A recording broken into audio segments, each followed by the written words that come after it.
So last month I switched away from using my iPhone and decided to try this weird little dumb phone. And while there's a lot I love about this phone, it also kind of sort of almost ruined my life. So let me tell you about that.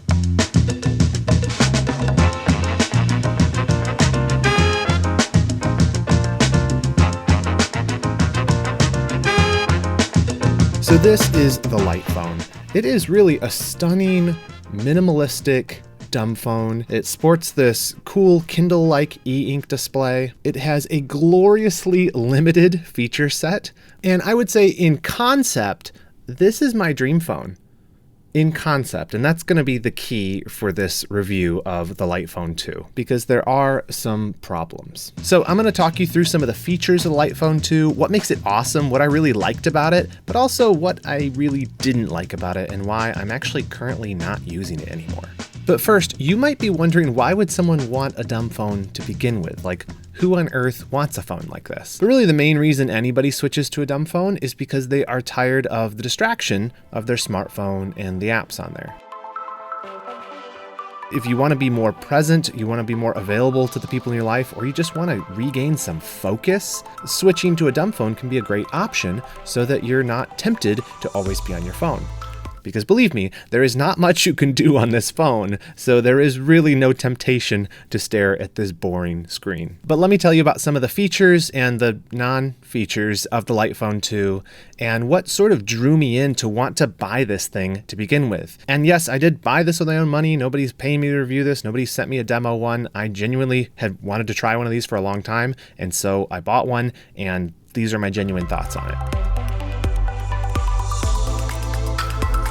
What really drew me to the Light Phone 2 was the philosophy behind it. There are other dumb phones out there, or I don't even know if they still call them this, feature phones, but a lot of them still have access to limited versions of social media apps, or you can get online with them, things like that. They very purposely designed this phone to not allow you to put apps or access the internet through it. You can tell they really have thought through what features are useful in a phone and yet not distracting. And they've been pretty ruthless about those decisions. So let's talk about the device itself first. It has, as I mentioned, an e-ink display. So if you have like a Kindle, you'll know what that is. It's that black and white display. It kind of flickers when it turns on and off. It's not like an LCD screen on your phone or your computer. It's very simple. And the phone also does have a speaker and a headphone jack, so you can do speakerphone calls, or you can listen to music or podcasts through the inbuilt speaker, and it's decently loud. It's not the best quality thing you'll hear. And the headphone jack, so you can make calls or listen to music that way too. The Light Phone 2 does also sport Bluetooth connectivity, so you can listen on Bluetooth headphones or through a speaker. One really cool feature about this is that you can do tethering with it. So even though there's not a browser or apps on here that connect to the internet, if your carrier has data and supports tethering, you can do that with this. So say you're at the airport and you just have your iPad or your computer and you realize you need to send a quick email or do something on the web, you can do that. So it doesn't leave you totally without internet access just because you have this. And I think that'd be super useful, especially when you're traveling. The Light Phone 2 does work with most major carriers. They have instructions on how to get it set up with any of those. You can also ask for a SIM card when you buy the phone, and then you can use one of their own plans, which apparently work very well from what people on Reddit were saying. There's also an optional case you can get for the phone. It's sort of this rubberized thing. It's fine. It costs extra. I opted for it because I wanted to protect my investment. Okay, so now let's talk about the features of this phone. Like, what does it actually do and not do? So when you first power it up, it is very minimal. You only have access to phone, text, and a settings menu. That's it. And through their online dashboard, you can enable more, I don't know what they call them, modules or screens or options to it. But the phone and text thing works fine. You can do phone calls, you can do texts. It was very easy to import my contacts from iCloud. It took just a moment to do that through their online portal, and it was done. Typing via text is kind of hard on the e-ink display. If you've ever taken notes on a Kindle, you know that experience, what that's like. So yeah, it is harder to send a text than it is to tap it out on an iPhone, but for me, that's kind of the whole point, is I wanted to use my phone less. So I can send texts, but I'm not going to spend all my time sending texts because it's annoying. Other features you can enable are a simple calculator. You can also turn on music and podcasts, so you can upload music to your phone if you want to. I didn't actually even try this, but I did do the podcast feature. It allows you to subscribe to podcasts and it will update them and download them to your phone as they become available, so you can listen to them on the go. And one of the most recent features they came out with is turn-by-turn GPS. That was actually the number one thing that held me back from buying one of these things earlier. It works okay, but it does work. If you're in a pinch, you can find your way home with the GPS most of the time. And last but not least, there is an alarm. A lot of people use their phones as their alarm clock. You can do that with the Lite Phone 2 as well. So that really is about it for the features, but I want to zero in next now on the non-features. What are the things that were deliberately left out? It's the features that are purposefully absent that make the Lite Phone 2 really great. They talk about on their website that a couple things you don't get when you get a Lite phone is surveillance capitalism. And that's the whole idea of, the attention economy, this idea that they're watching you and selling your data through social media, through your internet access, through everything you're doing on your phone. If you're a security conscious, privacy conscious person, Lite phone is a great option for you because you can really lock it down and no one knows what you're doing or what your activity is. And they're committed to never having social media apps, never having clickbait stuff, never having news feeds, and really just any of that stuff that is anxiety inducing about your phone or that is trying to suck your attention away from you. It is a truly dumb phone, and it is probably one of the few truly dumb phones that you can actually get and use on a modern network. This again comes from their own description. They said it's designed to be used as little as possible. And I love that. A phone should be a tool. It should not be something that enslaves us. And that's sort of what my relationship to my iPhone was becoming. It was like it was using me, I wasn't using it. After I got over the initial anxiety and broke the habit of just constantly trying to find and check my phone every couple of minutes, I did find myself leaving this phone in other rooms and just forgetting about it. Because it's not exciting. It cannot cure your boredom like your phone can. My point is just that it made good on its promise. You only use this phone for utilitarian purposes. It's not an entertainment device, which is what our quote-unquote smartphones really are. They're just for entertainment. I feel like with my iPhone, it is like this little drug that's always ready to shoo away any hint of boredom that I might feel. And that prevents me from thinking deeply, from reading as much as I used to. But this thing forces you to focus. It forces you to be bored and thereby actually experience life a little bit more. I think that's worth the sticker price if the execution was a little bit better. But first, let's talk about the sticker price, and then I'll tell you some of the things I liked and some of the things I didn't like so much.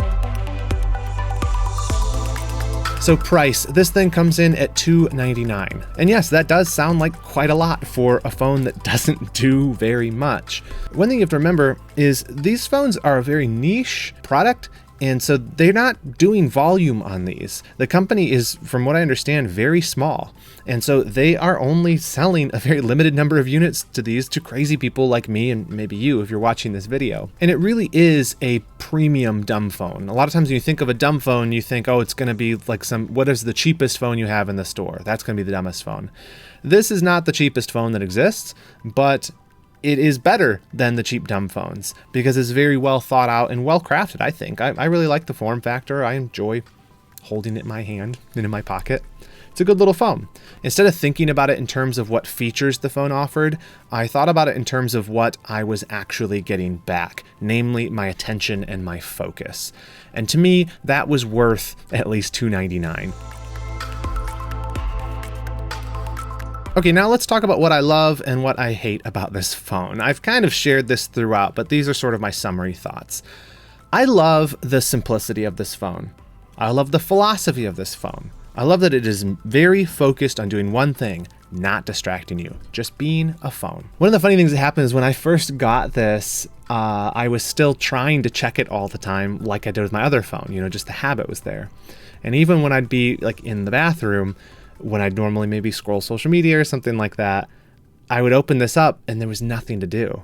So I actually found myself sometimes just doing math on the calculator just to be entertained by it. So it really did work in terms of breaking my phone addiction. Another one of my favorite features was the e-ink display. That actually drew me to it to begin with. Look, I love my Kindle. I love that technology. I think e-ink is super cool. I love the simplicity of it. I love that it doesn't even need to be backlit, though this phone does have a backlight that you can turn on if you want.